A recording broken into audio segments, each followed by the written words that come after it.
sih itu self awareness dalam diri?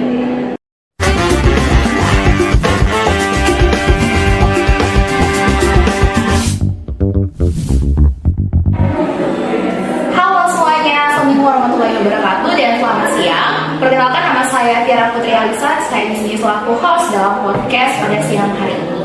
Dan di samping saya sudah terdapat seorang narasumber. Mungkin Kak boleh memperkenalkan diri. Hai, perkenalkan nama saya Dewa Dewa Sawitri. Saya selaku mahasiswa bimbingan dan konseling Universitas Tadulako. Yes, jadi narasumber kita ini merupakan salah satu mahasiswi dari Universitas Tadulako. Dan di sini saya mau tanya dulu, mungkin kita share dulu atau gimana gitu. Jadi Kak Adel ini untuk di program bimbingan dan konseling itu angkatan berapa? Saya itu angkatan 2021. Oke, terus kesibukan Kak Adel selama di kampus ataupun dalam keseharian itu apa saja sih? Untuk sekarang kesibukanku itu kebetulan kan saya salah satu anggota himpunan mahasiswa bimbingan dan konseling. Jadi sekarang sedang di himpunanku itu sekarang ada kegiatan dan saya selaku sekretaris panitia. Jadi untuk sekarang saya sibuk mengurus surat-surat seperti itu. Wow, sangat cukup sibuk ya narasumber kita kali ini. Saking sibuknya ya mungkin tugas-tugas banyak juga himpunan. Tapi kalau anak himpunan itu pasti bisa membagikan waktunya antara tugas dengan perkuliahan juga. Oke, jadi untuk kali ini kita itu akan membahas tentang penerapan self awareness dalam diri. Jadi saya mau tanya nih sama Kak Adel, apa sih itu self awareness dalam diri? Menurut saya, self awareness itu seperti kata self itu kan diri, sedangkan awareness itu kesadaran. Jadi self awareness atau kesadaran ini merupakan kemampuan seseorang atau diri sendiri dalam memahami dirinya sendiri, baik itu secara perasaan, pikiran, maupun emosi. Yes. Terus selanjutnya, bagaimana caranya kita mengembangkan self awareness dalam diri kita sendiri?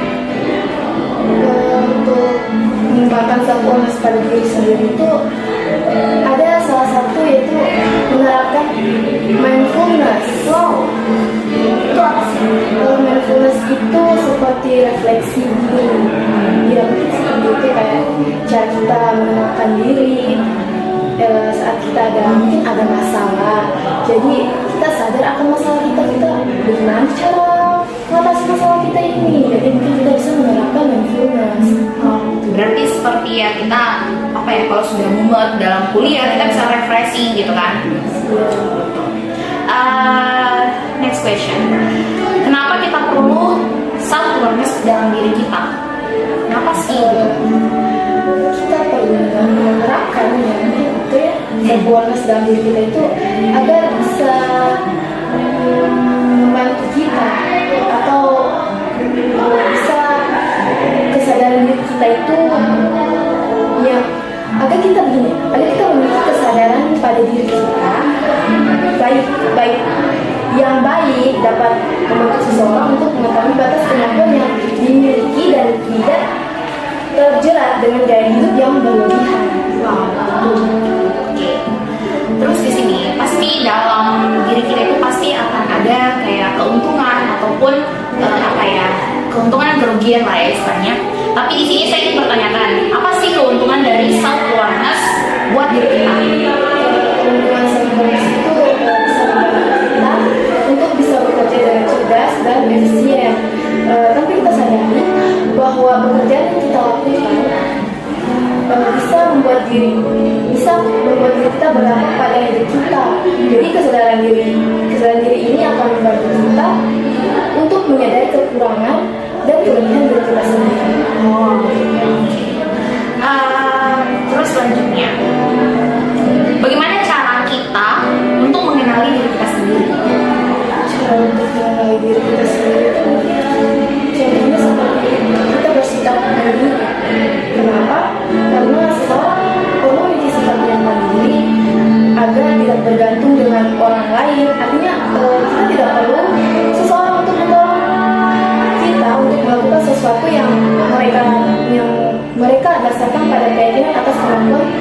kita sendiri. Karena gimana ya, biasanya kan ada orang yang selalu bergantung pada orang. Kayak misalnya gini, walaupun dia sudah istilahnya umurnya sudah dewasa, tapi dia masih tetap harus selalu lihat orang tuanya. Sampai pun ada yang biasa yang sudah menikah, tapi dia tidak bisa mandiri dan masih sama orang tuanya.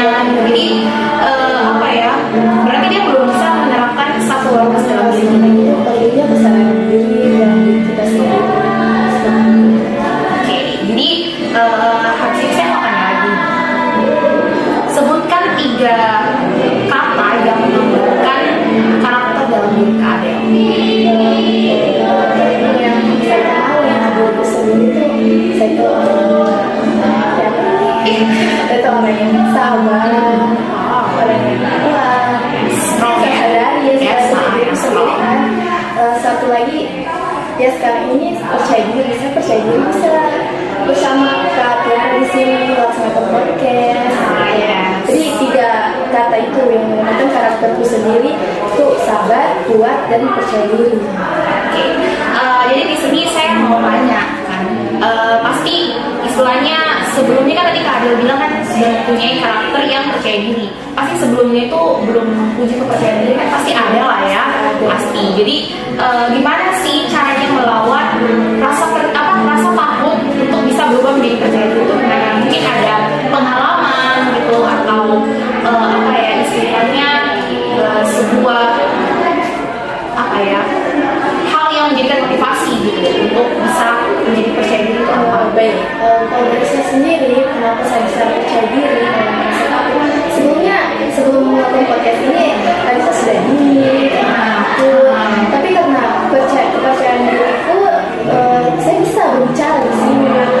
Jadi untuk motivasi yang saya dapat untuk saya bisa percaya diri itu, saya tuh menerapkan saya itu bisa, saya pasti bisa seperti itu. Mungkin tadi saya dengar kan Kak Adel bilang kalau Kak Adel ini pernah apa ya sekarang lagi ikut dalam himpunan gitu kan, pasti juga saya sempat dengar berita kayak istilahnya apa ya kabar lah ya istilahnya kalau caranya kita untuk melatih juga dalam kita bisa berbicara di depan banyak orang terus kita bisa percaya diri itu ya dari hal-hal yang seperti itu kan, dari yang bentuk kecil jadi kan pasti kita akan terlatih mulai dari kita apa namanya istilahnya mungkin dulu kita belum bisa berbicara, belum bisa memberikan pendapat, tapi setelah dengan hal yang kecil kita bisa melakukan Iya. Jadi ya itu salah satu keberanian saya dalam berbicara itu ikut himpunan, itu salah satu keberanian saya dalam berbicara depan umum. Dengan mengikuti himpunan itu kan saya jadi di situ kita juga dilatih berbicara. Jadi bisa setelah dari himpunan ke kelas mungkin di situ saya jadi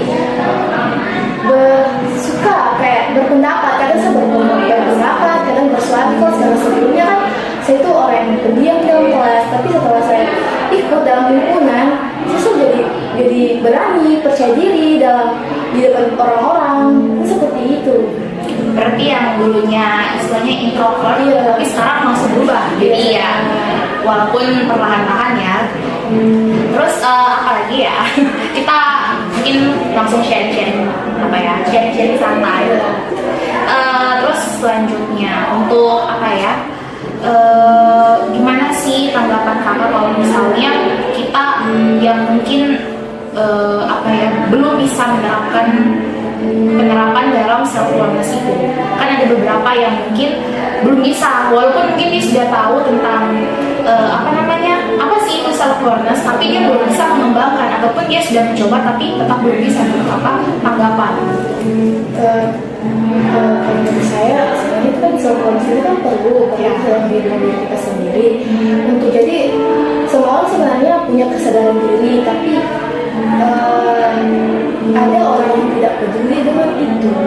Jadi ada angka lebih baiknya kesadaran diri itu harus diterapkan dalam diri ini. Itu sangat perlu untuk diri kita sendiri.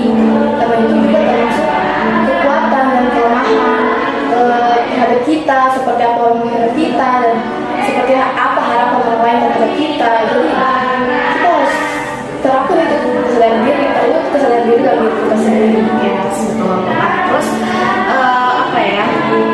biasa juga yang kayak istilahnya yang tadi saya bilang, ada orang yang sudah menikah dia masih belum bisa apa namanya itu ya belum bisa berdiri, masih bergantung. Sedangkan kalau bisa dibilang ada yang bisa kamu cowok tapi kenapa masih bergantung sama orang tua kayak gitu kan. Jadi gimana caranya kita merubah mereka itu? Caranya salah satu dari Quran dan Indonesia. Ya mungkin, atau mungkin dia terlalu disayang atau apa, saking istilahnya dia dari kecil mungkin belum apa jarang mandiri, sampai di dewasa pun dia masih tetap bergantung pada orang tua gitu. Jadi kan kita sudah kesadaran diri sebenarnya dari kita sudah tahu apa itu kesadaran diri sampai dewasa itu harus tahu untuk kesadaran diri. Jadi kita untuk orang kita kan sudah dewasa, jadi perlulah kesadaran diri. Kita tidak harus bergantung selalu dengan orang tua, apalagi kita sudah menikah kan, jadi perlu kesadaran diri. Oke, jadi di sini lagi saya mau tanya, kalian mungkin pernah apa ya berpengalaman, pernah apa ya jadi pernah mencoba gitu hal baru, kayak misalnya awalnya dulu yang mungkin masih takut untuk hal itu, kayak misalnya saya pengen melakukan itu tapi belum berani, tapi pada saat di suatu tempat ataupun di waktu tertentu akhirnya bisa dilakukan gitu. Ada atau ada sih, sama lagi di himpunan, yang lain di himpunan. Awalnya kan saya takut dengan orang-orang, terus juga tidak mudah berbaur dengan orang-orang, dan tapi dari rasa takut itu sebenarnya saya itu mau sekali bisa berbicara seperti itu. Tapi mas kayak misalnya ini sekarang saya jadi SEPA, sebelumnya kan itu sebenarnya juga dari dulu sebenarnya mau jadi kayak panitia inti seperti itu, tapi setelah alhamdulillah tidak sih ya alhamdulillah sekarang pas sekarang ini saya jadi sekretaris dia di sesuatu kegiatan kami.